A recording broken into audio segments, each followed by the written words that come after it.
Okay, this is homework 3, and we are trying to fill this table up. Okay, so let's look at the stuff in for t equal to 0, right there. So I'm going to draw the trig circle, write that right there. Here is x, here is y, there is the cosine, and there is the sine.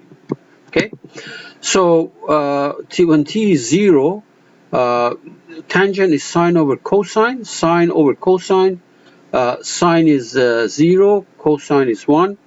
So tangent of 0 is sine of 0 over cosine of 0.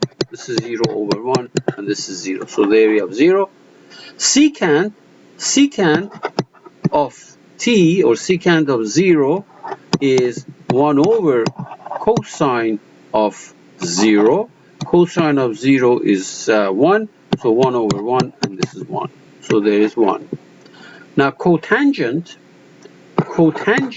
of, generally speaking, t, in this particular case, of course, we need t is 0, is cosine of t over sine of t, which in our case, of course, we want it to be cosine of 0 over sine of 0, because I'm assuming that t is 0 here. Okay, and this is going to be 1 over 0, which is undefined. Okay, let's go to pi over 2. Here's the trig circle. Pi over 2 is right here. Sine of pi over 2 is 1. Cosine of it is 0. Tangent is sine over cosine, so this is undefined because we're dividing by 0. Cosecant, let me remind you, cosecant of t is 1 over sine of t. So when t is 0, sine of t is 1, and so this is going to be 1 over 1. And secant is 1 over cosine. This is undefined because, look, 1 over cosine, and cosine is 0 there. And cotangent, let's see now, cotangent of any angle.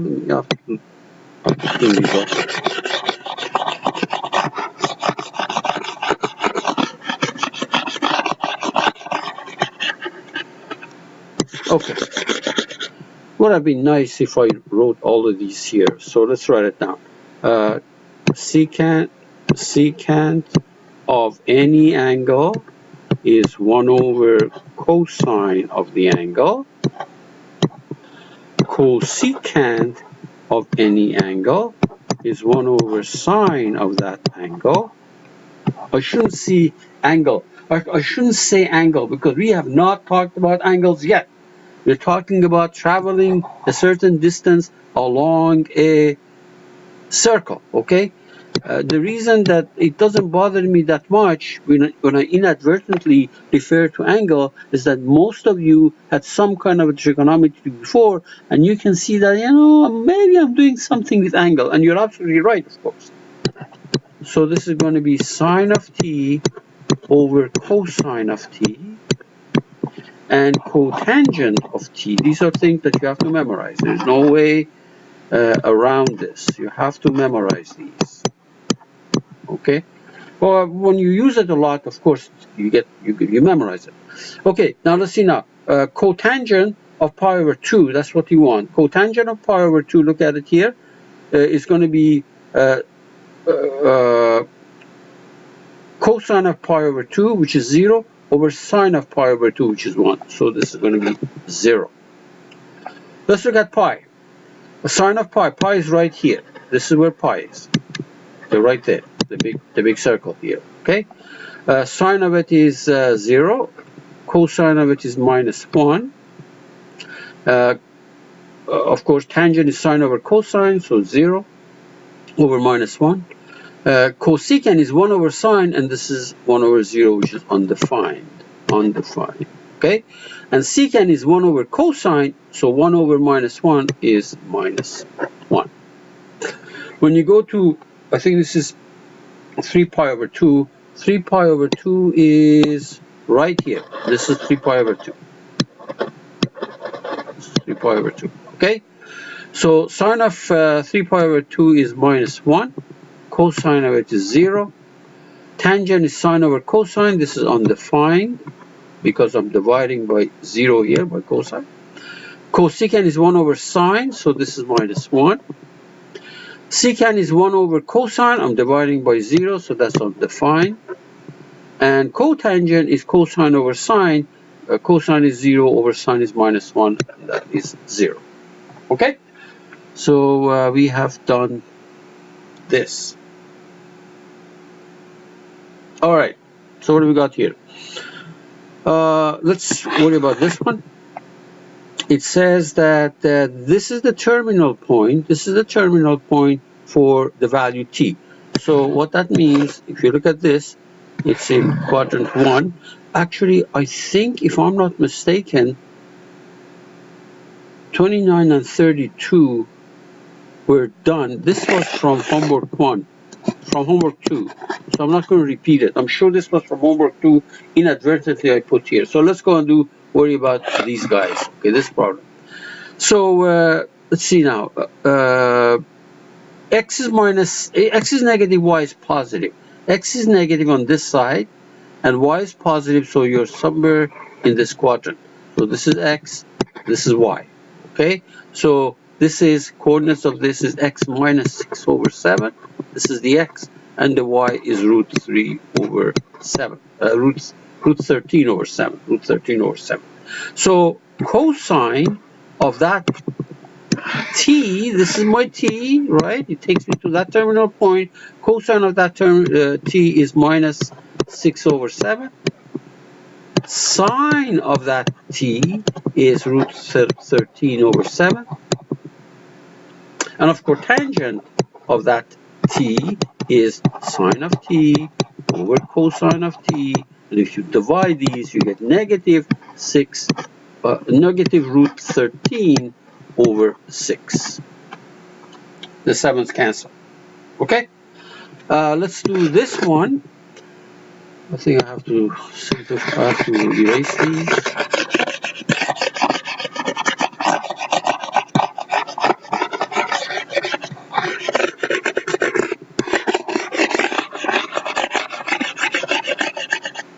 Okay.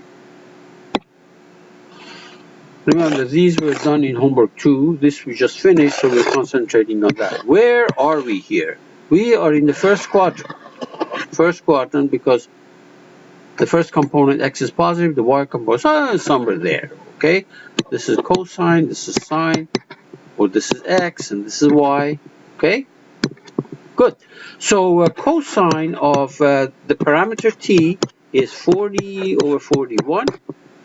Sine of the parameter t is 9 over 41. And of course, tangent of the parameter t is sine of t over cosine of t, and this is 9 over 40. And that's it. That takes care of this problem. All right, let me remind you that since the author is asking you to use your calculator to compare two numbers, I'm not going to use calculator right now, but make sure if you're using it, set your calculator mode, set your mode, angle mode, to radians. Since I'm not going to do that, I don't have to worry about it, but I'm saying that if you were to do it and you wanted to compare the estimated value and the exact value from calculator, from the calculator, of course, you have to set your mode to radians. No. So what does that mean? Estimate sine of 1.2. Okay. So where is 1.2? There is 1, and each of these tick marks is kind of well, it's 0.1. So 1.2 is somewhere here. And my estimate, based on the horizontal and vertical projections, okay, so sine is this height, this height, this height is what my sine is. So approximately 0.9. Okay, so let's get rid of this and get my other point. 5. Where is 5? Ooh, go 1, 2, 3, 4, 5. Right there. Right there. Okay? And the cosine is this horizontal distance, because when you project, roughly, this is going to be your cosine. This length is approximately, this is a terrible estimate. It looks like it's approximately 0.3. Where is 4.1? Well, 4.1 is, it looks like it's here. You project it. Okay, and good job, but roughly this is cosine is approximately negative. It looks like it's 0.6. Okay, the last one in the circle, in this problem, minus 5.2. Where is minus 5.2? So, okay, so you go backwards. You go backwards by 5. So if you go backwards by 5, now here you've got to be careful. Let me see now. It's going to be. Well, let me ask you this. Where is 5.2? 5.2 is here. Okay. If I went clockwise, 5.2, counterclockwise, 5.2 will put me there. Since I'm going counterclockwise, this is, yeah, minus 5.2. And the sine of it is this height, which is approximately, I would say, probably 0.9. Now the idea is that you use your calculator, set into radian modes and calculate it from the calculator and see how close you are to these. And if I didn't make a serious mistake here, they're going to be fairly close. All right, let's do another one. Okay, it says, let's concentrate on this. If the terminal point is in quadrant 3, what is the algebraic sign of this expression?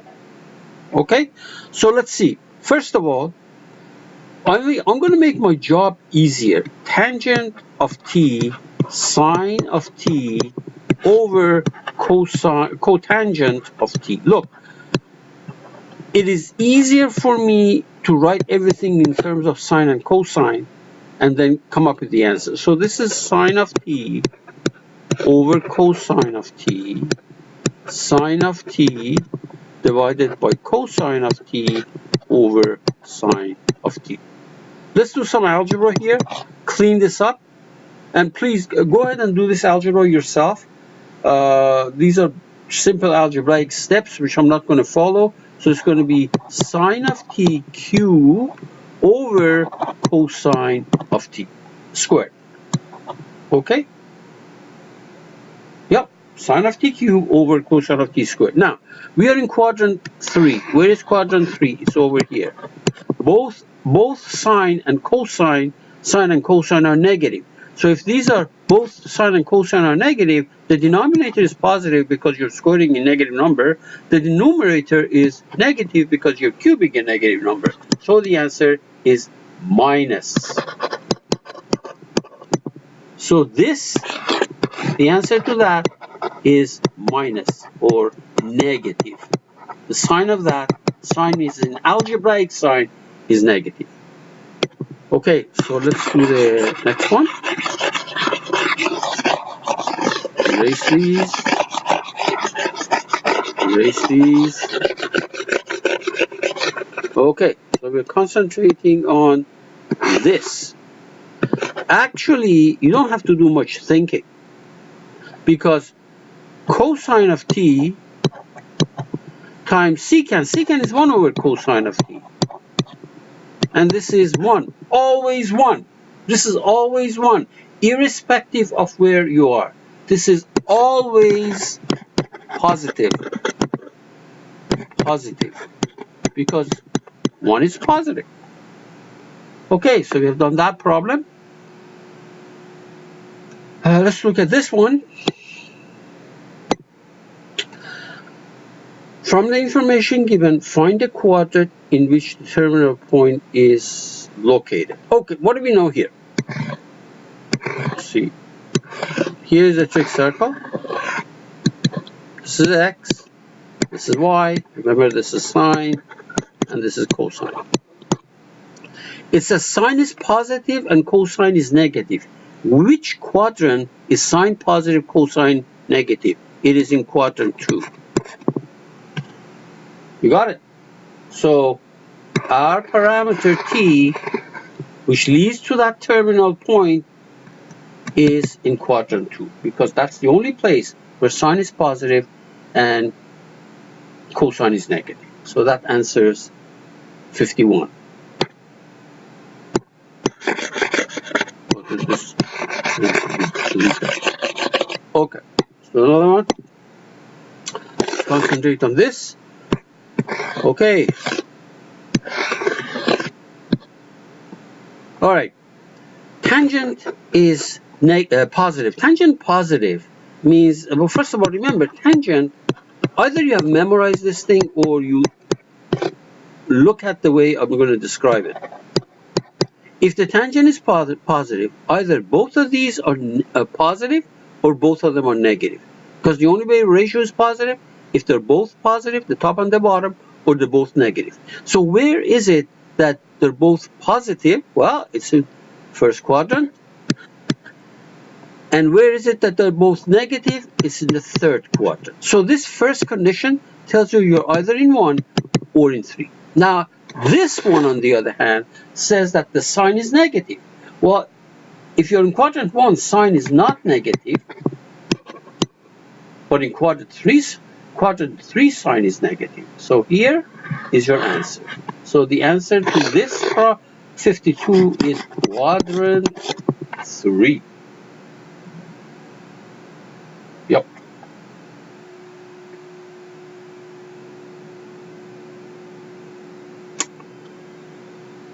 Okay, I think I better stop this. I'm going to make another segment. I don't want these to be